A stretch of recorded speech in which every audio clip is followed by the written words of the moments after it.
ನಮಸ್ಕಾರ ವೀಕ್ಷಕರೇ, Karnataka power TV ನ್ಯೂಸ್ಗೆ ತಮ್ಮೆಲ್ಲರಿಗೂ ಸ್ವಾಗತ. ವಾರ್ತೆಗಳ ವಿವರ. ರಾಯಚೂರು ತಾಲೂಕಿನ ಸರ್ಕಾರಿ ಪ್ರೌಢಶಾಲೆ ಉಡಾಮಗಲ ಖಾನಾಪುರದಲ್ಲಿ ಶಿಕ್ಷಣ ಇಲಾಖೆಯ ಆದೇಶದಂತೆ ರಾಷ್ಟ್ರೀಯ ಬಾಹ್ಯಾಕಾಶ ದಿನಾಚರಣೆ ಕಾರ್ಯಕ್ರಮ ಜರುಗಿತು. ಈ ಕಾರ್ಯಕ್ರಮವನ್ನು ಸಸಿಗೆ ನೀರು ಹಾಕುವುದರ ಮೂಲಕ ಉದ್ಘಾಟಿಸಿ ಕನ್ನಡ ಸಾಹಿತ್ಯ ಪರಿಷತ್ತಿನ ಜಿಲ್ಲಾ ಸಹ ಕಾರ್ಯದರ್ಶಿ ಹಾಗೂ ಶಾಲೆಯ ಕನ್ನಡ ಕಲಾ ಶಿಕ್ಷಕರಾದ ಡಾ ದಂಡಪ್ಪ ಬಿರಾದಾರ್ ಮಾತನಾಡಿ, ಚಂದ್ರಯಾನ ಉಡಾವಣೆ 3ರ ಯಶಸ್ವಿ ಹಿನ್ನೆಲೆಯಲ್ಲಿ ಪ್ರತಿ ವರ್ಷ ಆಗಸ್ಟ್ 23ರಂದು ರಾಷ್ಟ್ರೀಯ ಬಾಹ್ಯಾಕಾಶ ದಿನಾಚರಣೆ ಎಂದು ಆಚರಿಸಲಾಗುತ್ತದೆ. ಯುವಕರನ್ನ ವಿದ್ಯಾರ್ಥಿಗಳನ್ನ ಬಾಹ್ಯಾಕಾಶದ ಕಾರ್ಯಚಟುವಟಿಕೆಗಳ ಕುರಿತು ಅಧ್ಯಯನಕ್ಕೆ ಆಸಕ್ತಿಯನ್ನು ಮೂಡಿಸುವಂತಹ ಹಿನ್ನೆಲೆಯಲ್ಲಿ ಈ ದಿನಾಚರಣೆ ಶಾಲೆ ಕಾಲೇಜುಗಳಲ್ಲಿ ಸರ್ಕಾರಿ ಸಂಸ್ಥೆಗಳಲ್ಲಿ ಇಂದು ಆಚರಣೆ ಮಾಡಲಾಗುತ್ತದೆ. ಕಳೆದ ವರ್ಷ ಚಂದ್ರಯಾನ ಉಡಾವಣೆ 3ರ ವೀಕ್ಷಣೆಯ ನೇರ ಪ್ರಸಾರವನ್ನು ಎಲ್ಲಾ ಶಾಲಾ ಕಾಲೇಜುಗಳಲ್ಲಿ ವ್ಯವಸ್ಥೆಯನ್ನ ಮಾಡಲಾಗಿತ್ತು. ಈ ಉಡಾವಣೆಯ ದಿನ ಭವ್ಯ ಭಾರತದ 140 ಕೋಟಿ ಜನರಲ್ಲಿ ಬಹಳ ಕುತೂಹಲ ಮತ್ತು ಆಸಕ್ತಿ ಇತ್ತು. ಕಾರಣ ಇದು ಯಶಸ್ವಿಯಾದರೆ ಭಾರತದ ಹೆಸರು ಬಾಹ್ಯಾಕಾಶದ ಕ್ಷೇತ್ರದಲ್ಲಿ ಉನ್ನತ ಸ್ಥಾನಕ್ಕೆ ಹೋಗುವುದು ಖಚಿತವಾಗಿತ್ತು. ಇನ್ನು ಉಡಾವಣೆಯ ದಿನ ವಿದ್ಯಾರ್ಥಿಗಳೊಂದಿಗೆ ನಾವೆಲ್ಲರೂ ಶಿಕ್ಷಕ ಸಮೂಹ ಉಳಿಸಿಕೊಂಡು ವೀಕ್ಷಣೆಯನ್ನ ಮಾಡಿದೆವು. 1ನೇ ಹಂತ, 2ನೇ ಹಂತ, 3ನೇ ಹಂತದ ಸಂದರ್ಭದಲ್ಲಿ ಕೊನೆ ಹಂತ ತಲುಪಿದಾಗ ಭಾರತದ 140 ಕೋಟಿ ಜನ ಚಪ್ಪಾಳೆಯನ್ನ ತಟ್ಟುವುದರ ಮೂಲಕ ವಿಜ್ಞಾನಿಗಳ ಯಶಸ್ವಿಗೆ ಅಭಿನಂದನೆಗಳನ್ನು ಸಲ್ಲಿಸಿದರು.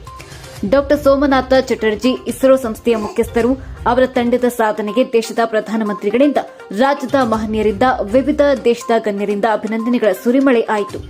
ಬೇರೆ ದೇಶದವರು ನಮ್ಮ ಚಂದ್ರಯಾನ ಉಡಾವಣೆಯನ್ನ ಹಿಂದೆ ಹಾಕಲು ತಮ್ಮದೇ ಆದ ಒಂದು ಉಡಾವಣೆಯನ್ನ ಮಾಡಿದರು. ಅದು ಯಶಸ್ವಿಯಾಗಲಿಲ್ಲ.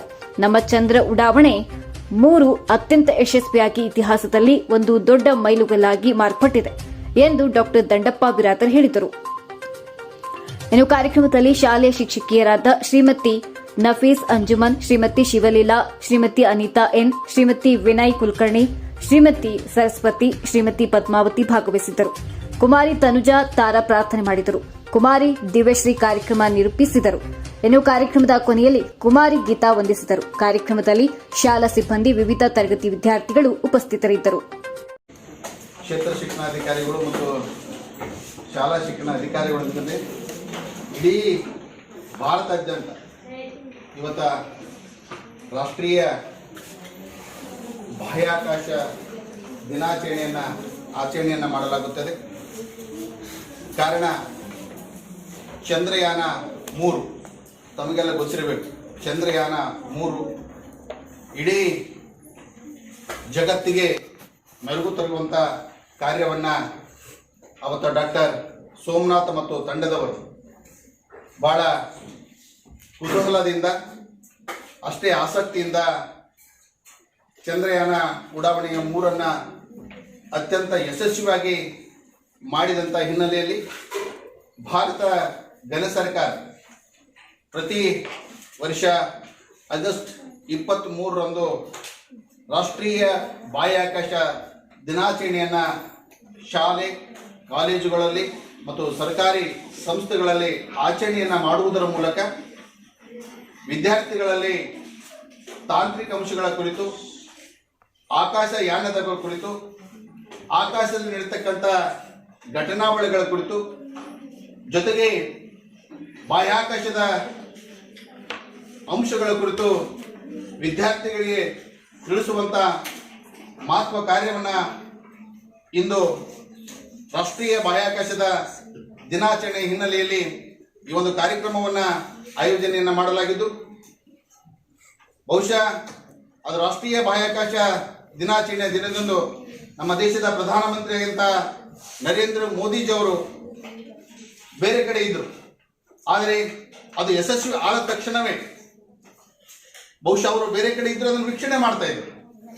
ಅದನ್ನು ವೀಕ್ಷಣೆ ಮಾಡ್ತಿದ್ರು. ಅವ್ರಿಗೆ ಕುತೂಹಲ, ನನ್ನ ಕಳೆದ ಒಂದು ಸಲ ಆದಂಥ ಪ್ರಯತ್ನ ಈ ಸಲ ಏನಾಗುತ್ತೆ ಅನ್ನುವುದು ಅವ್ರಿಗೂ ಬಹಳ ಕುತೂಹಲ ಇತ್ತು. ಬಹುಶಃ ನಾವು ಸಹ ಇದೇ ಸ್ಕೂಲಲ್ಲಿ ಎಲ್ಲ ಟೀಚರು ಮತ್ತು ವಿದ್ಯಾರ್ಥಿಗಳು ಸಹ ಉಡಾವಣೆಯ ಸಂದರ್ಭವನ್ನು ಲೈವ್ ಮೂಲಕ ನೋಡ್ತಾ ಇದ್ವಿ. ಬಹುಶಃ ಅದು ಉಡಾವಣೆ ಹಿಂಗೆ ಹೇಳ್ತಾರೆ ಅವರು. ಬಹುಶಃ ನಾವು 1 2 ಅಂತ ಹೇಳ್ತು, ಹಂಗಲ್ಲ ಅವರು 3 2 1 ಅಂದ್ರೇನು ಅದು ಉಡಾವಣೆ ಆಯಿತು. ಉಡಾವಣೆ ಆಗಿ ಒಂದು ಮಧ್ಯಂತರಕ್ಕೆ ಹೋದ ತಕ್ಷಣ ಎಲ್ಲರೂ ಜೋರಾಗಿ ಚಪ್ಪಾಳೆಯನ್ನು ತಟ್ಟಿದರು. ನಾವೇನಂದ್ವಿ, ನಾವು ಸ್ಕೂಲಲ್ಲಿದ್ದ ನಾವೆಲ್ಲರೂ ಜೋರಾಗಿ ಚಪ್ಪಾಳೆ ತಟ್ಟಿದ್ವಿ. ನಮಗೆ ಖುಷಿ, ಯಾಕಂತ ಕೇಳು ಆ ದೃಶ್ಯವನ್ನ ನೋಡಿದ ತಕ್ಷಣವೇ ಎಲ್ಲರೂ ಇವನ್ ಮೇನ್ ಆ ಸಚಿವಾಲಯದ ಎಲ್ಲರೂ ನೋಡಿ ಬಹಳ ಖುಷಿ ಪಟ್ವಿ. ನಂತರ ಎರಡನೇ ಹಂತಕ್ಕೆ ಹೋಯ್ತು. ಎರಡನೇ ಹಂತಕ್ಕೆ ಹೋದಾಗ ಸ್ವಲ್ಪ ಏನೋ ವಿಚಾರಕ್ಕೆ ಬಂದರು, ಅದು ಯಶಸ್ವಿ ಆಯಿತು. ಮತ್ತೆ ನಾವು ಅಲ್ಲಿ ಎಲ್ಲರೂ ಕುಂತವ್ರು, ಯಾಕಂದ್ಕೊಳ್ಳು ನಮಗಿಂತ ಕುತೂಹಲ ಹೆಂಗಿರುತ್ತೆ ಅಲ್ಲಿ ವಿಜ್ಞಾನಿಗಳಿಗಿರುತ್ತೆ. ಅವ್ರು ಕುಂತಿರ್ತಾರೆ, ಮುಖದಲ್ಲಿ ಅಷ್ಟೇ ಭಯ ಇರುತ್ತೆ ಅವರಲ್ಲಿ. ನಾನು ನೋಡ್ತಿದ್ವಿ, ಯಾಕಂದ್ರೆ ಲೈವ್ ಇತ್ತು, ಅಷ್ಟೇ ಭಯ ಇತ್ತು. ಅದು ಹೆಂಗ ಎಣ್ಣೆ ಅಂತ ಯಶಸ್ವಿಯಾಗಿ ಮುಡಿತು, ಅವರೆಲ್ಲರೂ ನಕ್ಕರು. ಮೂರನೇ ಅಂತ ಇತ್ತಲ್ಲ, ಎಲ್ಲರೂ ವಾಚಪ್, ಎಲ್ಲರೂ ಅವ್ರ ಕಂಪ್ಯೂಟರ್ ಮುಂದೆ ಕುಂತಿದ್ರು. ಮೂರನೇ ಅಂತ ಯಶಸ್ವಿ ಆದ ತಕ್ಷಣವೇ ಇಡೀ ಭಾರತದ 140 ಕೋಟಿ ಜನಸಂಖ್ಯೆ ಚಪ್ಪಾಳೆ ತಟ್ಟಿದ್ದಾರೆ ಅಂದ್ರೆ ತಪ್ಪಾಗಲಿಕ್ಕಿಲ್ಲ.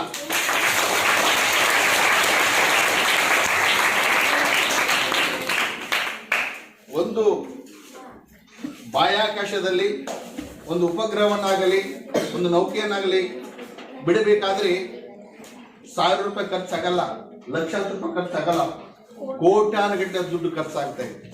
ಕೋಟ್ಯಾನುಗಟ್ಟಲೆ ದುಡ್ಡು ಖರ್ಚಾಗ್ತಾ ಇದೆ. ಆ ಎಷ್ಟೇ ದುಡ್ಡು ಖರ್ಚಾದ್ರೂ ಪರವಾಗಿಲ್ಲ, ನಮ್ಮ ಯಶಸ್ವಿ ಉಡಾವಣೆ ಯಶಸ್ವಿ ಆಗ್ಬೇಕು ಅನ್ನೋದು ಪರಿಕಲ್ಪನೆ. ಆ ಹಿನ್ನೆಲೆಯಲ್ಲಿ ಇವತ್ತ ಕೇಂದ್ರ ಘನ ಸರ್ಕಾರ ಒಂದು ಸ್ಪಷ್ಟವಾಗಿ ಸುತ್ತೋಲೆಯನ್ನ ಹೊರಡಿಸಿ, ಆ ಸುತ್ತೋಲೆ ಅನುಸಾರವಾಗಿ ಇವತ್ತ ಶಿಕ್ಷಣ ಇಲಾಖೆ ವಿದ್ಯಾರ್ಥಿಗಳಿಗೆ ತಿಳಿಸಬೇಕಾಗಿದೆ. ಇವತ್ತ ನಾವೆಲ್ಲರೂ ಏನ್ ಮಾಡ್ತಾ ಇದ್ದೀವಿ ಅಂದ್ರೆ ಬರೀ ಟೆಕ್ನಿಕಲ್ ಬಿಟ್ಟು ಬೇರೆ ಬೇರೆ ಕಡೆ ಹೋಗ್ತಾ ಇದೀವಿ. ಅದು ಬೇಡ. ಬಾಹ್ಯಾಕಾಶದಲ್ಲಿಯೂ ಕೋರ್ಸ್ಗಳು ಪ್ರಾರಂಭ ಆಗಿವೆ. ವಿಜ್ಞಾನ ವಿಭಾಗದಲ್ಲಿ ಬಾಹ್ಯಾಕಾಶದ ಕೋರ್ಸ್ಗಳು ಪ್ರಾರಂಭವಾಗಿದೆ. ನಿಮಗೆ ಆ ಕೋರ್ಸ್ಗಳನ್ನು ಓದುವುದರ ಮೂಲಕ ಬಹಳಷ್ಟು ಜನರಿಗೆ ಗೊತ್ತಿಲ್ಲ, ಒಬ್ಬ ವಿಜ್ಞಾನಿ ಆದರೆ ಆತನಿಗಿರುವಂತಹ ಗೌರವ ಯಾರಿಗಿರಲ್ಲ. ನಾವು ಟೀಚರ್ ನಿಮಗೆ ಬೋಧನೆ ಮಾಡ್ತೀವಿ, ಬಟ್ ವಿಜ್ಞಾನಿ ಇಡೀ ಕುಳಿತಲ್ಲೇ ಬಾಹ್ಯಾಕಾಶದ ಎಲ್ಲ ಚಟುವಟಿಕೆಗಳನ್ನು ಅಧ್ಯಯನ ಮಾಡ್ತಾನೆ. ಬಾಹ್ಯಾಕಾಶದ ಎಲ್ಲ ಚಟುವಟಿಕೆಗಳ ಅಧ್ಯಯನ ಮಾಡ್ತಾನೆ. ನಿಮಗೆ ಗೊತ್ತಿರಬಹುದು, ಆಕಾಶದಲ್ಲಿ ಏನಾದರೂ ವ್ಯತ್ಯಾಸವಾದರೆ ಹೇಳ್ತಾರೆ ಅವರು, ಇನ್ನೂ 4-5 ದಿನ ಮಳೆ ಬರುತ್ತದೆ.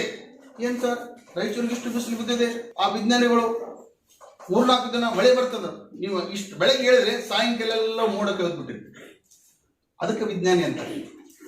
ಹೌದಾ? ಅಂದ್ರೆ ಆ ರೀತಿಯಾಗಿ ಆಕಾಶದ ಎಲ್ಲ ಕಾರ್ಯಚಟುವಟಿಕೆಗಳು ನೋಡುವಂಥದ್ದು ಆ ಬಾಹ್ಯಾಕಾಶದ ಅಧ್ಯಯನ ಮಾಡ್ತಕ್ಕಂಥ ವಿಜ್ಞಾನಿಗಳಲ್ಲಿ ಇರ್ತಾರೆ. ಆ ಹಿನ್ನೆಲೆಯಲ್ಲಿ ನಿಮಗೂ ಸಹ ಆ ರಾಷ್ಟ್ರೀಯ ಬಾಹ್ಯಾಕಾಶ ದಿನ ಆಚರಣೆ ಮಾಡುವುದರ ಮೂಲಕ ನಿಮ್ಮ ಜ್ಞಾನವನ್ನ, ನಿಮ್ಮ ಆಸಕ್ತಿಯನ್ನ ವಿಜ್ಞಾನದ ಕಡೆಗೆ ಕೊಂಡೊಯ್ಯಬೇಕು. ಕೊಂಡೊಯ್ಯುವುದರ ಮೂಲಕ ಇವತ್ತ ನಾವು ಬಹುಶಃ ನಂಬ್ತಿರೋ ಬಿಟ್ಟರೆ ಗೊತ್ತಿಲ್ಲ, ಆ ಒಂದು ಉಡಾವಣೆ ಮಾಡಿದಂಥ ಸಂದರ್ಭದಲ್ಲಿ ಪಕ್ಕದ ರಾಷ್ಟ್ರ ನಾವು ಉಡಾವಣೆ ಮಾಡಿ 2 ದಿನ ನಂತರ ನಮಗಿಂತ ಮುಂಚಿತವಾಗಿ 24 ಗಂಟೆ ಮೂಡಬೇಕಂತ ಮತ್ತೊಂದು ಉಡಾವಣೆ ಮಾಡಿದ್ರು. ನಾ ಹೆಸರು ಹೇಳಕ್ ಹೋಗಲ್ಲ. ಹೌದಾ? ಅಂದ್ರೆ ಭಾರತೀಯರು ಏನ್ ಮಾಡಿದಾರಲ್ಲ ಅದಕ್ಕಿಂತ ನಾವು ಮುಂಚಿತವಾಗಿ ಹೋಗ್ಬೇಕಂದ್ರು. ಆದರೆ ಅವರು ಉಡಾವಣೆ ಮಾಡಿದಂತ ಆ ಚಾಲನೆಯನ್ನು ಕೊಟ್ಟಿದ್ರಲ್ಲ, ಅದು ಆಕಾಶದಲ್ಲಿ ಚಂದ್ರ ಹೋಗಿದ್ದ ಮುಂಚಿತವಾಗಿಯೇ ಒಡೆದು ಛಿದ್ರವಾಯಿತು. ಮನುಷ್ಯ ಒಳ್ಳೆ ಕೆಲಸ ಮಾಡುವಾಗ ಬೇರೆಯವರು ಬರ್ತಿರ್ತಾರೆ. ಹಾಗೆ ಇದು ದೇಶದ ನಡುವೆ ಆಂತರಿಕ ಸಂಘರ್ಷ ಇರುತ್ತೆ. ನಮಗೆ ಗೊತ್ತಿರಲ್ಲ, ದೇಶದ ನಡುವೆ ಆಂತರಿಕ ಸಂಘರ್ಷ ಇರುತ್ತೆ. ನಮ್ಮ ದೇಶ ನಾವು ಎಲ್ಲಾ ಕ್ಷೇತ್ರಗಳಲ್ಲಿ ಮುಂದಕ್ಕಂತ ಆಸಕ್ತಿ ಇರುತ್ತೆ. ಇವತ್ತು ಇಡೀ ಜಗತ್ತಿನಲ್ಲಿ ಭಾರತವನ್ನ ನೋಡುವಂತ ಕೆಲಸವನ್ನ ಮಾಡಿದೆ. ಅದಕ್ಕೆ ಕಾರಣ ಅಂದ್ರೆ ಈ ಚಂದ್ರಯಾನ 3 ಯಶಸ್ವಿ ಉಡಾವಣೆ ಅಂದ್ರೆ ತಪ್ಪಾಗಲಿಕ್ಕಿಲ್ಲ. ಅದಕ್ಕೆ ನಾನು ಹೇಳ್ತಿರ್ತೀನಿ ಮಕ್ಕಳಿಗೆ, ನಾನು ಬಂದೆ ಆ ಮಕ್ಕಳಿಗೆ ಜಸ್ಟ್ 5 ನಿಮಿಷದಲ್ಲಿ ತಯಾರು ಮಾಡಿದೆ. ಅಮ್ಮ ನಾನು ಮಾತಾಡ್ತಿರ್ತೀನಿ, ನೀವು ಮಾತಾಡೋದಕ್ಕೆ ಮಕ್ಕಳು ಮಾತಾಡ್ಬೇಕು.